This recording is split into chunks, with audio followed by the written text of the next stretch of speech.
Today I want to talk to you guys about Cartesi and how we can have 1 billion CPU cycles per transaction.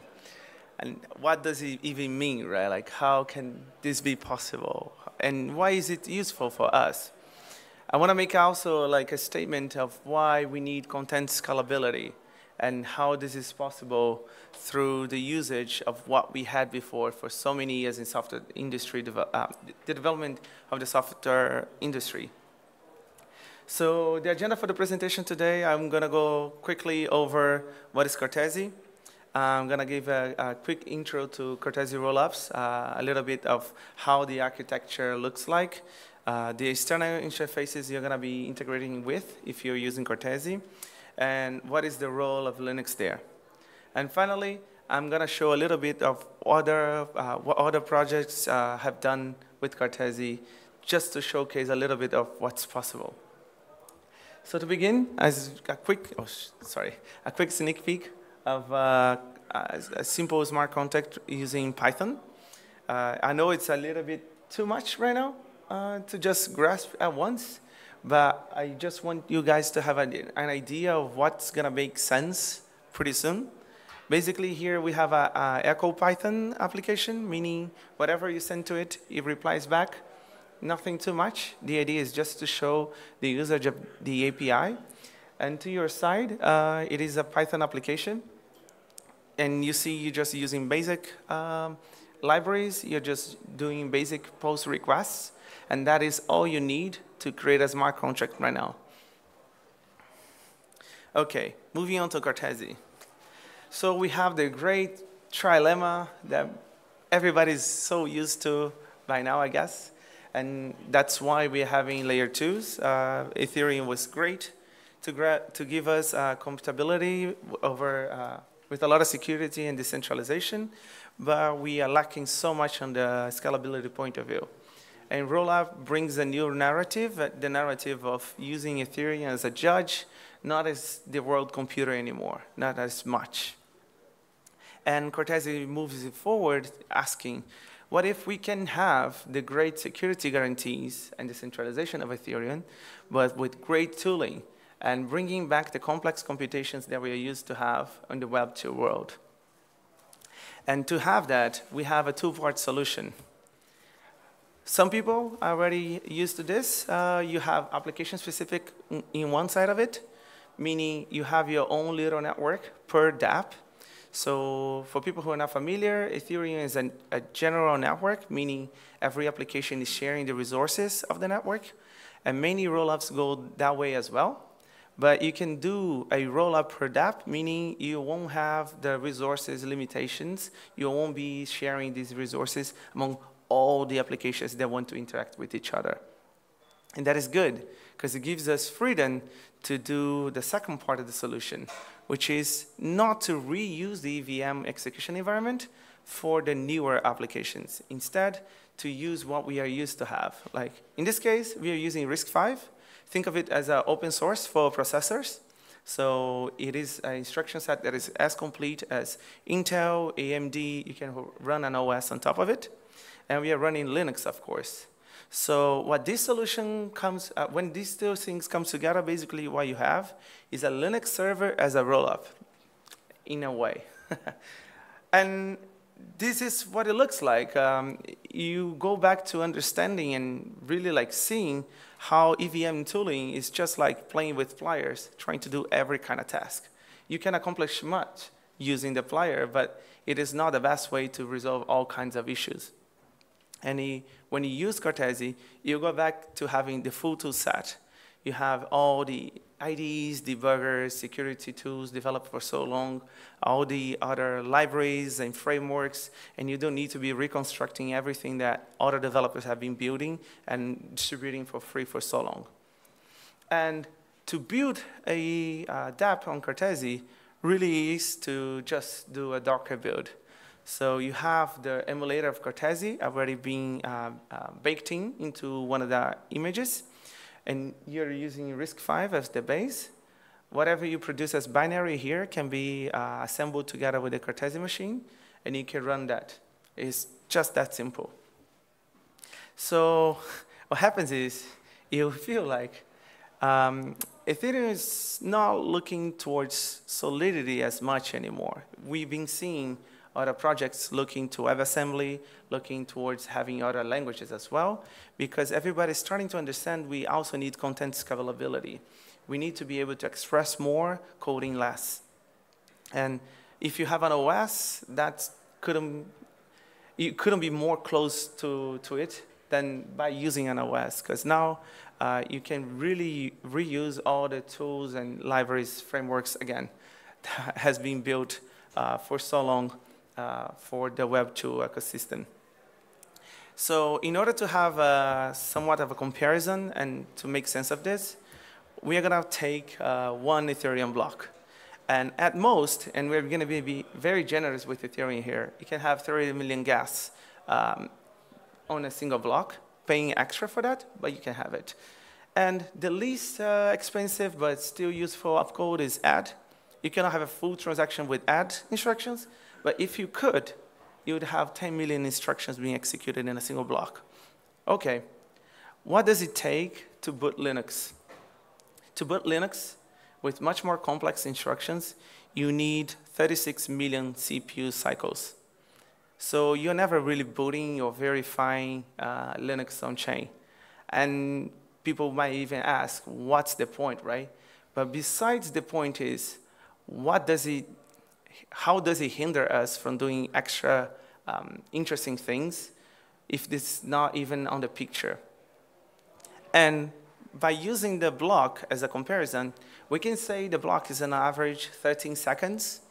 And on a laptop such as the one I'm using right now, you can run 3 billion CPU cycles, 3.7 CPU cycles of the Cartesi machine emulator. So this is a very difficult kind of comparison to make just by hearing these numbers. So here's a graph for you guys. The black dot over there is how many CPU cycles you can have on a single block on Ethereum. And the full square is the computation size of 13 seconds on this emulator. So it really gives you so much more when you can start rethinking how to build the apps as application specific. And also, it gives you much more because you can just import the work of the whole community instead of replaying things all over again. So the architecture, how is the Cartesi rollups itself? It's not that different from other rollups and the architecture of the Web3 ecosystem. So you have basically, let me see if I can, yeah. You have basically here a browser. You're going to still have your JSON RPC connection, be it with Ethereum chain or some other layer 2, if you're deploying on top of them. And these are for the inputs, so data availability. You're going to have some Cartesi framework, rollups framework here as a node. And what you're building really is just the heart of it. Here I'm calling like a CM, the Cartesi machine. And to facilitate this, we already baked in a rollup API inside. So to integrate your contract, to integrate your code, basically you're doing a REST API calls. It's nothing much more than that. And to query things, to execute upon them, you can have two APIs here. You have a REST API for ephemeral requests. Think of it as Ethereum call or static call. So from the outside, you can execute the machine and inspect its state. And you have a graphical API to query all three types of outputs the machine creates that can be actionable on the base layer later. So going back to the code, right? Yes, go ahead. Can we call the blockchain directly from Cartesi if you go to the previous slide? Oh, yes. It will be an async call. You still need to go through the window of dispute window. Yeah. So can I write something on a contract from the Cartesi rollup? Yeah. What is? Yes, you should. Token from the Cartesi rollup? Sorry. Can I mint a token? Yes, you can. You can. Let's say, because the Cartesi rollup is still going to be represented on the chain as a contract itself, right? So it can execute anything as any other contract on the base layer would. So if I want to mint an NFT, for example, what should You have two ways. Let's say you already have a token factory somewhere, or your ERC21 is already out there, and you're just calling the mint function, then it's just that transaction, right? That after settlement can be executed. Or you can deploy a whole new contract as well. And the gas and the fees. These are all layer one things. When you go back to the context of these layer two, this application specific, it's up to the implementation of the application itself. So there is no concept for gas here, not directly. Make sense?